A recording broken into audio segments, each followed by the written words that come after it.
Welcome to the CODELIFE Podcast with me, Nathan Blackerby, and my great mate, Carl Beach. Hello, mate. Hello, mate. You alright? Yeah, good.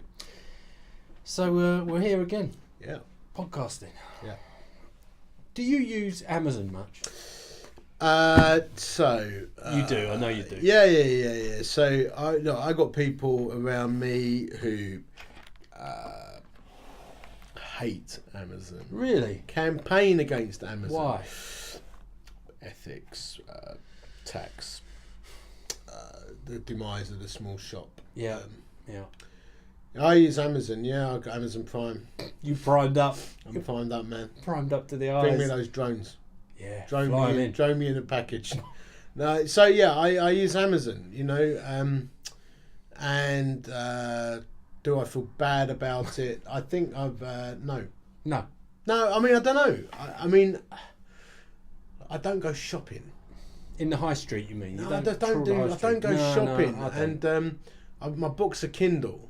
Yeah, I do buy books. Yeah, but factual books occasionally. We do like a book, don't we? Yeah, we do like a proper book. And like for the podcast, I buy proper books for it.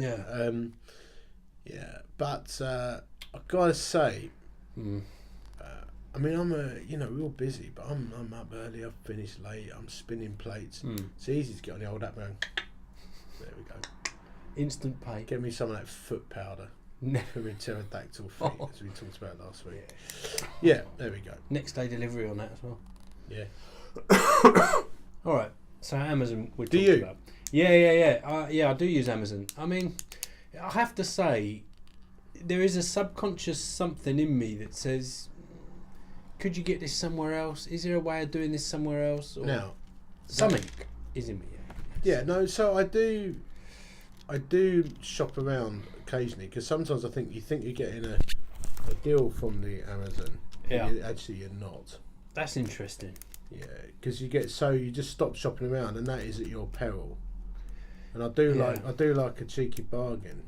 Well, and the cheap shops. So there are lots out there, but shops like Wilkinson's, and Woolworths when it existed, you could think actually this is a bargain. I'm getting everything cheap in here. Yeah. But actually, not everything is cheap. No. And the other thing that concerns me, actually, on a generally ethics thing, because I hate injustice. Yeah. I do sometimes wonder if things are so cheap. How is that happening? Yeah. How does that happen? I don't want to know, someone for you to get a pair of joggers out of Primark for quid, someone is paying the price for that somewhere. Okay, let me read you a code. I don't like that. No, this is what's bothering me, right? Yeah. And we're going to talk more on this. Let me just read you a code. This is code 10. I will use my strength to protect the weak and stand against the abuse of power. Right.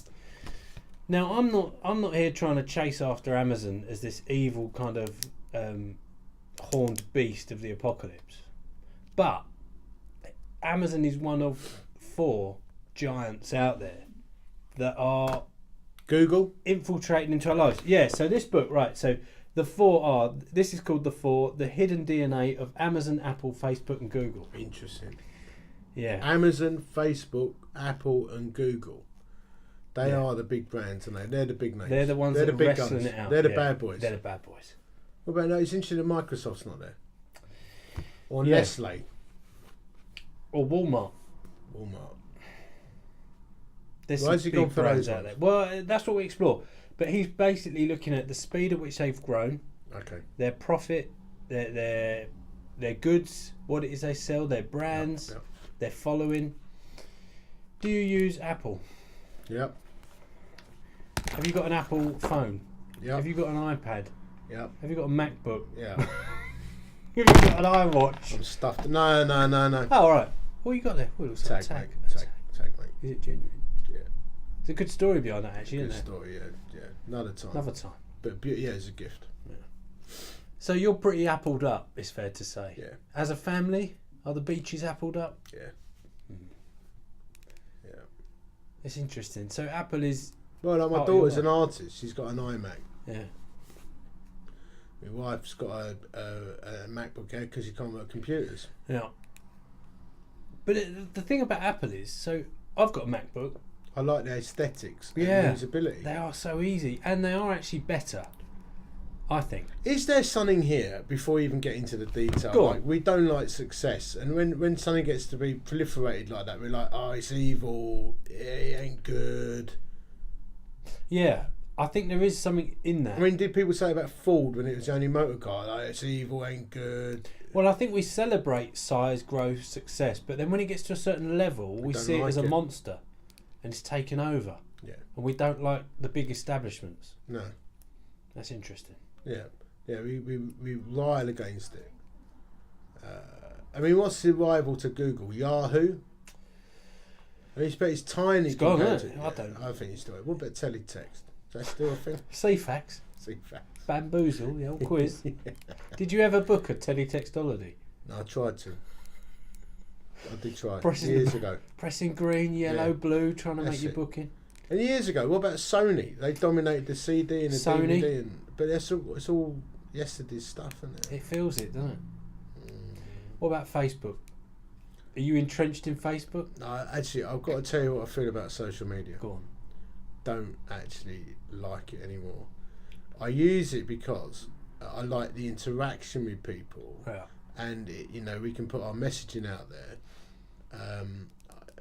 But I find it can suck you in and take up far too much time. And I've noticed there's different characteristics between Facebook, Twitter, and Instagram. Yeah. Instagram seems to be quite a fun community. People were positive. I've never actually had slander or anything horrible on Instagram. Right. Twitter, people are quite vicious. Yeah. Facebook, people are gossipy and horrible, and Mm. it's all a little bit low rent. Mm. That's interesting. And with the rise of fake news, you wonder what it is you're reading. I like Is it YouTube. legit? I love YouTube. I like watching base jumping videos. And That's owned by stunts Google, and- isn't it? It's one of the See what I forces of mean? the apocalypse. The Four Horsemen of the Apocalypse are rampaging through the world. Yeah. Or is that to an extreme? Is that just too much? Is that a bit... Calm down, mate. They're just businesses. What scares me, I think, about these big corporations is the power they have to leverage government Yeah. and the power to leverage even economics, Yeah. global economics, and also their ability to forward technology to unreasonable parameters. Yeah. AI. Yeah. Skynet. It's a Terminator, It's gonna mate. take over. Skynet. See, this is a good thing. We could talk about this. Films that predicted the future. Yeah. Terminator. Let's do that. Skynet Star taking Trek. over. Matrix. You're all plugged in. Do you know, I read this article about the Matrix, Oh. and it said that you can Google it. They said that there is actually no way of disproving that we are not in a virtual reality simulation. Plugged in. You can't disprove that concept. It's interesting. Like we're in it. We're in it. Part of it. Yeah. Hardwired in. Yeah. Plugged in. How do you know you're not? Can we just ignore the fact that we're men of God, we follow Jesus Christ? And Yeah. We're just talking Is nonsense. that Captain Brother rescuing Yeah, from? we're talking nonsense. But how do you prove you're not in a... What if the whole thing's a sim? All simulated, all computer algorithms. Yeah. Even the emotion you feel. Hot, cold, pain. Yeah. It's all programs running. Yeah. Sometimes I do get pain in the back of my neck, and it feels like that big. It's like you've got like a headphone You know socket that, in yeah, it. you know that thing they pull out. Yeah. Yeah. You ever had Interesting. mad deja vu? Like when the black cat walks Yeah, past. You heard that? Yeah, bad, I've had that. you Yeah. had a bad one. Yeah. Mm. Yeah, I mean, I have had those moments. Yeah, you think I've been here, I've done this. Have you ever had mad deja vu?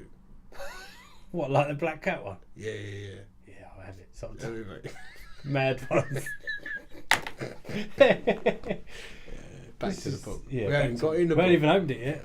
So we're looking at this book. Who wrote it? A bloke called Stan. Scott Galloway. Gary. Gaza. Yeah, Gaza from Bethnal Green. Not enough Gazas writing books, are there? No. From Bethnal Green. Anyway, here it is on the YouTube, if you're interested. It is called The Four, the hidden DNA of Amazon, Apple, Facebook and Google. Let me read you just a little intro, a little taster to this. Over the last 20 years, Over the last 20 years, 4 technology giants have inspired more joy, connections, prosperity and discovery than any entity in history. Along the way, Apple, Amazon, Facebook and Google have created hundreds of thousands of high-paying jobs. The four are responsible for an array of products and services that are intertwined into the daily lives of billions of people. They've put a supercomputer in your pocket, are bringing the internet into developing countries, and are mapping the Earth's land mass and oceans. The four have generated unprecedented wealth, $2.3 trillion, that via stock ownership has helped millions of families across the planet build economic security. In sum, they make the world a better place. The above is true, and this narrative is espoused repeatedly across thousands of media outlets and gatherings of the innovation class, universities, conference, congressional hearings and boardrooms. However, consider another view. Here we go. The Four Horsemen. Imagine a retailer that refuses to pay sales tax, treats its employees poorly, destroys hundreds of thousands of jobs, and yet is celebrated as a paragon of business innovation. A computer company that withholds information about domestic acts of terrorism from federal investigators, with the support of a fan following that views the firm similar to a religion. A social media firm that analyses thousands of images of your children, activates your phone as a listening device, and sells this information to Fortune 500 companies. Do we know, dear? Is it actively listening in, or is it by a collection of data? Well, this is very interesting. Have you ever had a conversation with someone? I've heard these. Is it an urban legend? No, I know what you're going to say. What you're saying is, we talk now about toilet rolls, and then you get adverts. Adverts of toilet rolls. It's happening. It's happened to you. It's happened to me. What's happened? San Miguel, the beer. Nah. I said to someone, I'd love a San Miguel. Was your phone open at the time? I can't remember. But I then get adverts in Facebook for it. Right. I know people that have been walking through Stratford, Westfield Centre, and said, Land Rovers, talking about Land Rovers. And there's a big garage there. So it picked up their GPS, and she started getting adverts for Land Rover in Stratford on her phone. Through Facebook. Well, I'm going to try it. I'm opening up Facebook to give it a chance. Go on then. And I will report back on this via Twitter, at Mr. Beatty, at Nathan Blackerby. Yeah. And maybe try Siri as well. Try Siri. Because Siri's always listening. What, do I actually activate Siri? I don't know. Siri. I don't know how it works. Hello, Siri. It don't work for me like that. Well, unless you've got him switched on to pick that up, he won't respond to you. Okay, so I'm going to activate Siri. I really fancy a San Miguel beer. Got it. Just said got it. Got it. Right. Now, that's that done. And I'll talk also about, I'd love a Porsche 911 or maybe a Cayman. I mean, I love Porsches. Yeah. I love a Porsche. Porsche. Facebook, Porsche. He's Porsche, listening. Facebook. Siri's right, listening. We'll see what goes down. See what happens, but it's a theory and it's working. Anyway, let me carry on. Fortune 500 companies buying your data. A firm that was warned by the president. I'm not being funny, mate. I've got an advert of a bloke leaning out with a Porsche Cayman drinking a San Miguel. That would be quality if it weren't that quick. I know, yeah. He's listening though. Warned by the president of the United States that it was targeted by foreign actors, yet refused to take responsibility, and is easily used by our adversaries as a Trojan horse to defraud the United States. Yeah. So we've got all this exploitation going on. Another one, an ad platform that commands in some markets a 90% share of the most lucrative sector in media, yet avoids anti-competitive regulation through aggressive litigation and lobbyists. This narrative is also heard around the world, but in hushed tones. We know these companies aren't benevolent beings, yet we invite them into the most intimate areas of our lives. We willingly divulge personal updates, knowing they will be used for profit. Our media elevate the executives running these companies to hero status, geniuses to be trusted and emulated. Our governments grant them special treatment regarding antitrust regulation, taxes, even labour laws, and investors bid their stocks up, providing near infinite capital and firepower to attract the most talented people on the planet. Interesting. Or crush adversaries.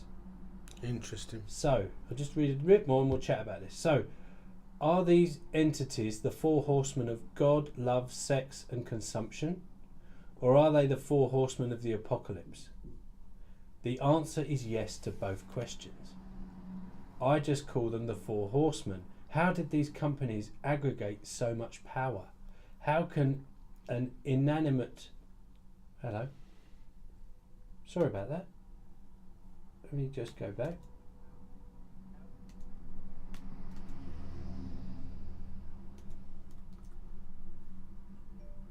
Don't know what happened then.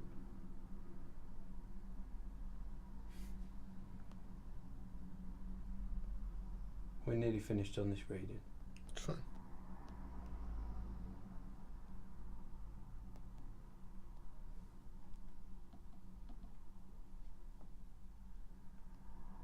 Okay, I'll just finish it. Let me just read a bit more. What does unprecedented scale and influence mean for the future of business and the global economy? Are they destined, like other business titans before them, to be eclipsed by younger, sexier rivals? Or have they become so entrenched that nobody, individual, enterprise, government or otherwise, stands a chance? So you've got the rise of these four giant sort of industries where this guy's basically saying, like Apple, for example, like Steve Jobs is almost like a messiah for so many people. Like they literally see that he is the salvation, like in their lives. Like he pioneered this touchscreen phone technology, and they worship him. They worship at the altar of Apple, and you see that. You see him queuing up on release days or tracking the progress of updates and buying all the latest tech. And I have to say, I'm a little bit. Sometimes I get the desire to completely detach from all of this stuff. Do you get that? Yeah, I do. And well, let's like, someone's got to play devil's advocate here. So, back in the day, you'd be the big department stores that ruled the roost. Yeah, and would dominate, and the big chains, and they are now shutting down. Marks and Spencers are closing stores down. You know. Businesses are going bust. People are consolidating. Tesco didn't develop a whole bunch of sites. Yeah. Because the nature of the game is changing. It is. We had talked to ourselves about the nature of media and PR and how, it's all changing. The tech that's required and like the world changes. So how much of this is the doomsday fear mongering that everyone always has, like when a car is invented or the radio, or everyone gets like fearful. Yeah, because it's massive change. I think what we're experiencing here is in one sense, it is just massive change in consumer habits, the availability of goods and resources. The Western world's a bubble. We know that it's an anomaly on the face of the planet compared to the world that's suffering out there without what we have. But these companies have global reach, and it's changing. I could sit here now on an app, order a pair of trainers, be here later today or tomorrow. In America, be here later today. Yeah. Like, who wants to go to the shops and you can do that? Yeah. Do the retailers just need to acknowledge the high streets are going to change. They're going to be full of restaurants. They're going to be full of clubs. They're going to be full of leisure things. We don't need to go shopping anymore. Yeah. What Amazon have outlets where you can try and then click and buy, because people still want to try stuff on for closing day. But even then, young people I talk to, they're like, I don't need to try stuff on because it's so easy to return stuff. It just don't matter. I can do it on my own convenience. Is it just that the world has changed? But the danger is that there's only a few companies doing it. Well, this is the issue. Well, in one sense, you could say, so what? Mm. Like, what's the big so what? But one giant shop, the biggest store on the planet, basically overwhelming and taking over and but that's shutting the high street. Okay, devil's advocate. Go on. I'm not saying I agree with this. Just disclaimer. Yeah. I'm just playing the game. Yeah. So like socialism, communism, the state owns it all. There are no individual shops. The state owns it. What's the difference in having a capitalist system where there is a few big brands competing, but you can still find your niche and you can still build your own thing yourself? Yeah. What I'm saying is, are we unnecessarily fearful? Because actually, Amazon is a broker, or it's a supply outlet. People flog their goods wholesale to Amazon. Amazon ships it. Yeah, and like Etsy. My daughter's got an Etsy shop. Yeah. Etsy's a holder. It's an umbrella, right? Artists can sell their stuff. 40% of Amazon's income is third-party marketplace. There you go. All these, they provided an outlet for all these individual traders. I mean, which is clever, because it used to be DVDs and books, Amazon. Do you remember? It was a book retailer. And Jeff Bezos just thought, hang on a minute, people are hungry, they're consumers. So he decided to make Amazon about everything. Yeah. Sell everything. Yeah. But people are now able to supply through Amazon. Yeah. And you know that the standards are going to be right. Yeah. Here's the thing, like, my daughter moved out of a little place in our house. She moved a old flat screen telly, remote controlled and bust. Yeah. I go on Amazon. I type in, the TV's 10 years old. I type in the name and make of the TV, and immediately comes up a third-party seller selling a copy remote, legally remote, on Amazon for £4.98. Yeah. I order it, I buy it, I put the batteries in, it works instantly. No need for programming, it just works in my TV. Yeah. And they said, this is an Amazon verified company. The quality standards are there. Yeah. You know it's not moody, it's not made by slaves, you know. It's a legitimate product made in Britain. Yeah. So, hey, those guys are in work. Yeah. It's very interesting. Yeah, so what I'm saying is I'm not even saying I'm persuaded by my own arguments. What I'm saying is I do think we have a human tendency to go doomsday. Yeah, I can see that.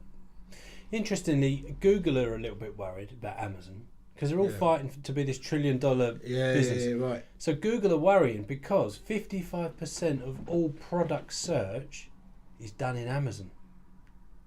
People aren't necessarily Googling it. They're going straight to Amazon. I don't think about Google. I just want a search engine. Yeah. But Amazon is becoming a search engine for products. Now, presumably Google's making all its revenue for advertising and stuff. Yeah, I guess so, yeah. But I'm not bothered if it's Google, Firefox, Safari. I mean, no, Safari opens up Google, doesn't it? Google's my search engine. Yeah. And then you've got Google Chrome, That's your browser. They're browsers. Yeah, so I don't use a Google Chrome browser. No, I use Safari on the phone. Yeah, exactly, yeah. But I don't care if it opens up to... I just want the best search engine. Yeah. So here's the thing. You don't want to use Google? Get a better search engine going. Yeah. Improve what you're doing. Yeah. I go to Google because the search parameters are great. Yeah, it's instant and it comes up with the good stuff. Yeah. Well, come up with a better search engine. I tried Yahoo and the search engine was rubbish. Thing is here as well, the reason I've got an issue with Amazon, or not an issue with, but I think people have issues with, is what they're suggesting is the way we search is going to change as well. So over the next 2 years, they predict that voice search will be 100% of search engines. Is that right? Yes, and then what that has is a knock-on effect on brand, because people aren't searching a brand, they're searching the item, and it's driven by cost. So I'm looking for a new pair of headphones, and it lists them all. I look at the reviews, I look at the budget I've got. Brand, it's not as important anymore. No, for me it's reviews. Exactly. So they're saying brand is struggling. It's reviews and price point. But Amazon has got control over brand as well. It is interesting when you Amazon search for headphones. You don't often come up with the Sennheiser Momentums first or the Bose. It comes up with reviews and price. 5-star reviews. Powerful. But are they rigged? Are they paid for? Are they genuine reviews? Well, I got some Bectron Bluetooth ones you had in-ears. Yeah. And a year ago, and I'm telling you, they were like 15 quid as opposed to like a couple of £100 for those ones. Yeah. I can't tell much difference in the sound quality. No. Their battery life's amazing. Works, doesn't it? They absolutely work. So, hey, thank you Amazon for saving me a fortune and keeping a smaller business in business. Yeah. That's the devil's advocate. It's interesting. Why do I buy Apple kit? It works. I buy an Apple computer, it's going to last me 5 years. Oh, yeah. Right, and PCs die so quick. Solid bit of kit. Yeah. Does the job. It integrates in everything I'm doing. Yep. So Why not? come up look in a capitalist system, and I'm not agreeing with capitalism or not. I'm not being political. What I'm saying is a capitalist system. Don't moan about it. Invent something better. Yeah. You have the ability. Yeah. Do it. Yeah. So what everyone's doing is they're bumping their gums in the arena of thought. Get out there and come up with a rival. Well, It's overly simplistic thought. No, it's good, and I want to explore a couple more things with us. One of the things, I just want to read some stats. % of American households in 2016. Eating fudge. Christmas tree, 78%. Amazon Prime, 64% of American households have got Amazon Prime. 55% voted. 55% earn 50k a year or more. There'll be a thing, voting via Amazon. Yeah. Click on your app. 51% go to church. Just bear in mind we're talking 64% have got Amazon Prime. But we are not all religious or people of faith, but we are all consumers. See, we're going to get to this point in a minute. See how my brain went there? It's already ahead of me. 49% have got a landline. Thing is, landlines are pretty redundant. I don't even. Do you know your number? No, we haven't got one. Well, we have. But you got one. You phone. got one for the broadband. Yeah, exactly. And the Amazon Prime. And I plugged in the aerial. I plugged in the phone, and what did I get? Scammers.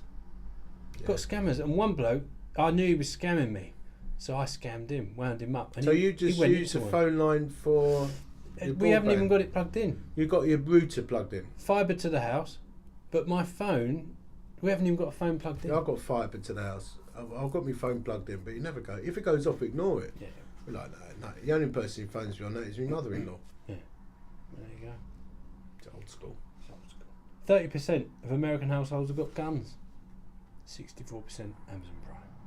It's interesting, isn't it? Someone called me out on a photo I put on Facebook the other day at my desk. I saw a gun and hand grenade. What did they say? They said, what are you doing with a gun on your desk? Well, why not? And I said, shooting heretics. Did they have an issue with it? Well, they didn't. They didn't until that point. They saw I was being humorous. Interesting. Let me pick up the consumer mentality, because this bloke, and this will be the last thing just out of this book, but worth picking up. No, I actually, I am playing devil's advocate for people. That's good. Don't think that I'm not agreeing or disagreeing.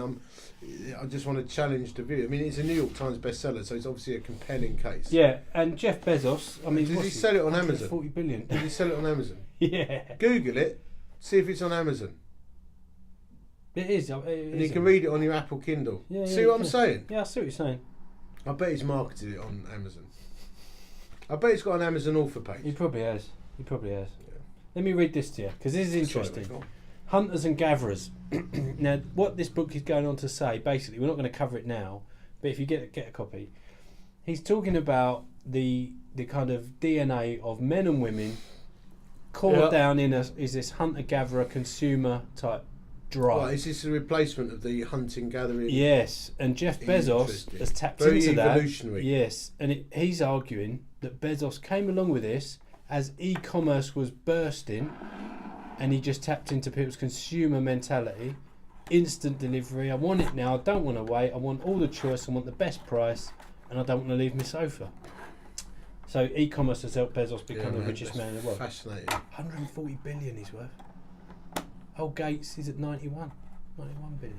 Oh, he's on his way out, isn't he? He's on his way down. He's down to his last 90 billion. Yeah, He's had it. He's on his way out, mate. He's signing on next week.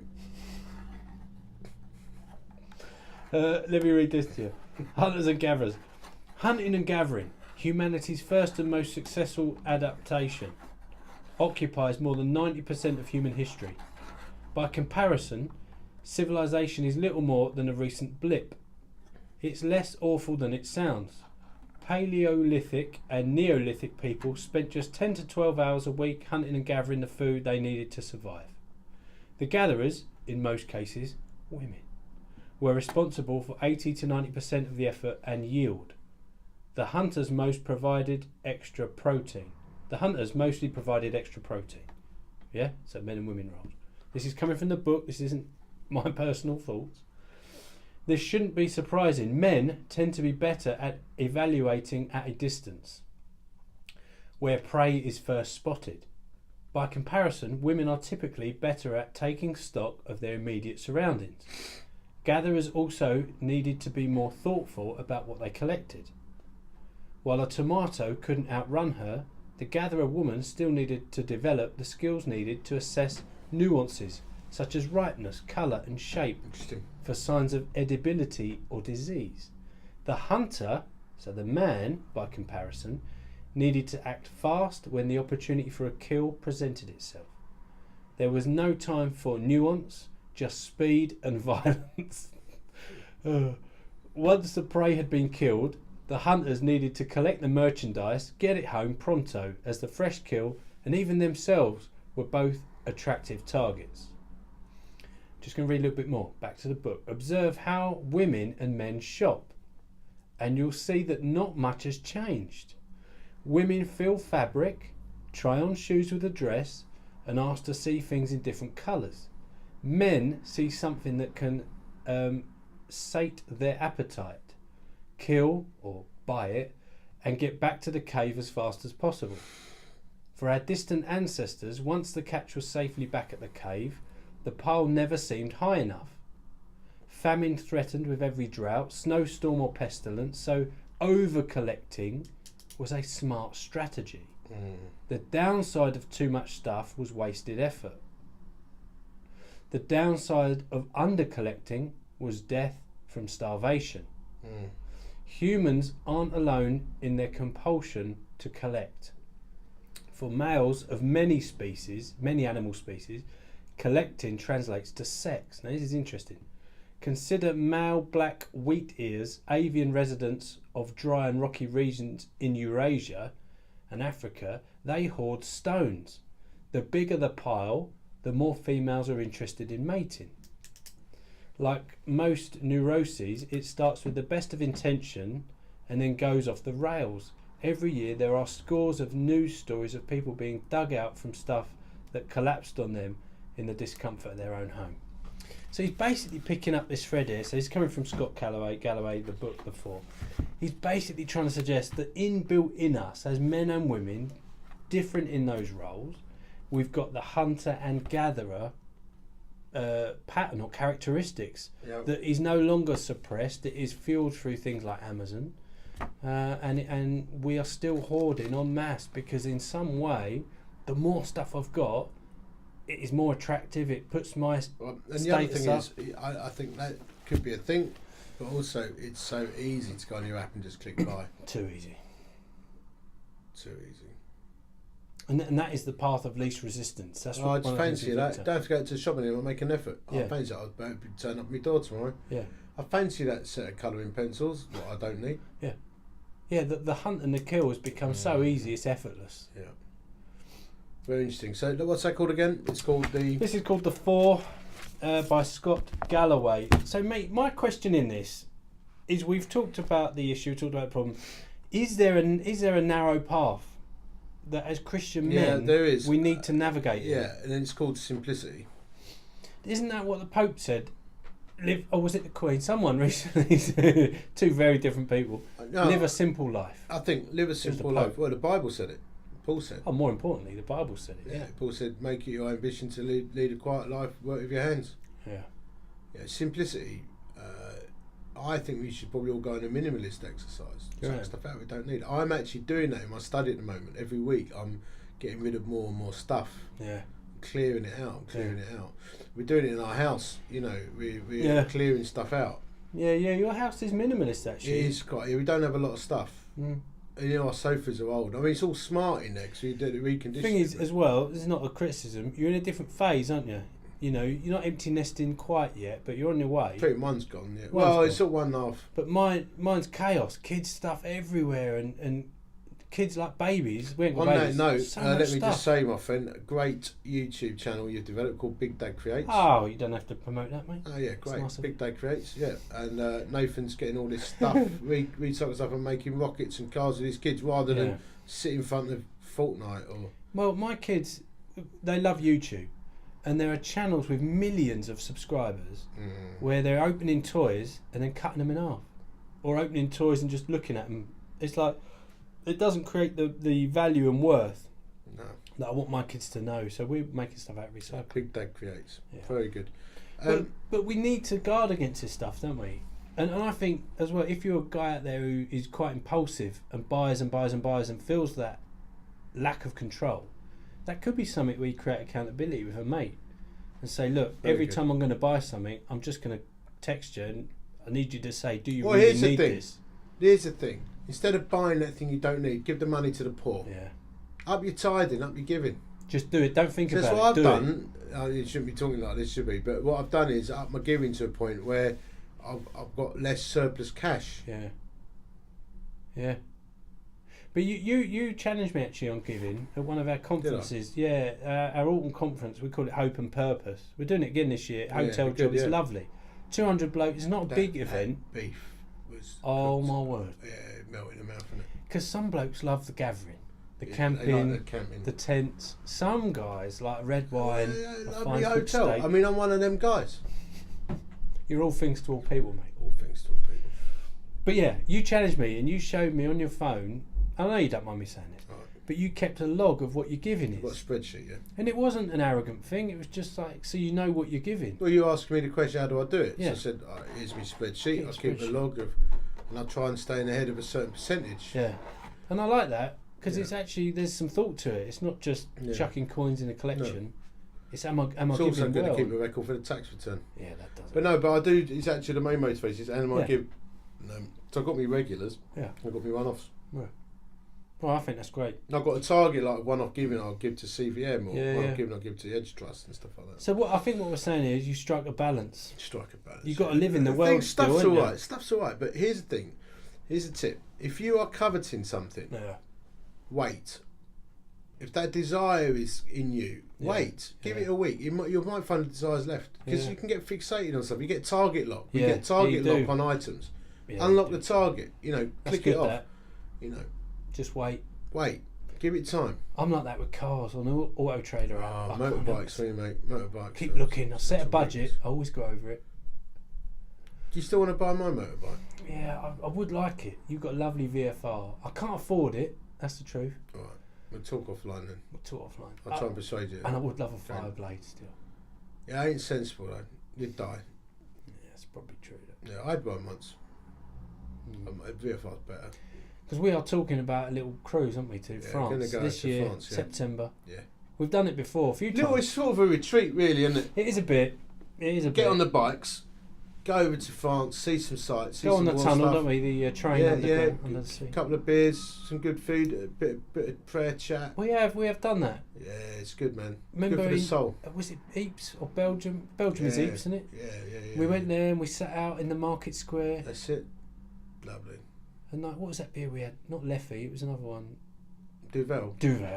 Couple of Duvels. Second best restaurant in Belgium. Yeah. That was funny, wasn't it? When we turned up at France, we got there after a whole day of riding. Said to the guy in the hotel, "Tell me the best restaurant in Rimrow." He said, "I will book it for you." But thank you very much. And he came back, didn't he? 5 minutes later. I cannot book the best, but I booked you the third best. And it was good. It was third best. Third best restaurant in Rimrow. It's dropped to number 5 now. But I want to go back. It's a bloke's living room, isn't it? Yeah, it was cosy. Get a little amuse bouche. Yeah. Lovely wine. It was cosy. Yeah. But we do recommend that stuff. Do a bit of a journey together as mates. Find something, make the time. Yeah, make the time. It's refreshing. I mean, I'm someone who could work and work and work. You are. So I'm not. You've got to stop. You are. Yeah, work and work. But hey, something else I just wanted to mention. We've got some books out and resources. Nathan's written some books. I've done some. We've got the code is being rewritten. We're always writing, mate, aren't we? Yeah, so Nathan's done a book here, just showing this to the camera. If you go on YouTube, you can go to our YouTube channel. What's it called, Nathan? It's CVMEN, CV Men. CV Men channel. Yeah. So the podcasts are on there. The podcasts are on there in a playlist. Do you think we need a Code Life podcast channel? I think we do. Well, this is what we were debating. We do have Code Life as a channel. Right. But we weren't sure whether to separate them out or have all this in one place for everyone. So they can, after checking out the podcast, they can look at other videos, CVM as well. Oh, okay. I'll leave it with you guys. Yeah. I'm just the president. No. You're the CEO. El Presidente. Yeah, you're the CEO. Hey. So, Going Against the Grain, book by Nathan. Come on. Fantastic. We did a whole tour on that last year. did. The blokes are super energised. Yeah. So go to Amazon. Get Yes, that. on Amazon. on the CBM website. And a couple from me. Come on. These have actually gone down the storm. Particularly this one, the Man Prayer Manual. It's where the battles are fought and lost in prayer. Yeah. And that will help you guys in your prayers. It's packed full of encouraging stories and a little bit of Bible teaching. And we've got a year's worth of Bible studies there on men in the Bible. 52 men. So there's some resources for you as well. It's worth mentioning as well, because this is such a strong resource for us. We've produced a study that goes with it that you can download for free on our website. 52 men unlocking this stuff, and it's a resource for your men's groups if you want that stuff. And as of middle of February, you'll be able to go onto the YouVersion Bible app, and you can download 10 of these specifically tailored for the Bible app. Just to give you a flavour of what's it. So Going Against the Grain, Man Prayer Manual, 52 men. Don't forget to book into the gatheringformen.com. That's it's going to be good. Yeah, that's an epic men's festival. 2,500 guys. Have you told them what the theme is this year? We're going medieval. We're going peasants and nobles and knights, and stocks. Yeah, it's going to go off. We'll do a little something on that next time. Yeah. We'll tell you more. So tune in next time. Don't forget to subscribe and share. Let's get the word out there. Yeah. Let's get the conversation going. At Nathan Blackerby, at Mr. Beatty on Twitter. Twitter handles. Yeah. See you next week.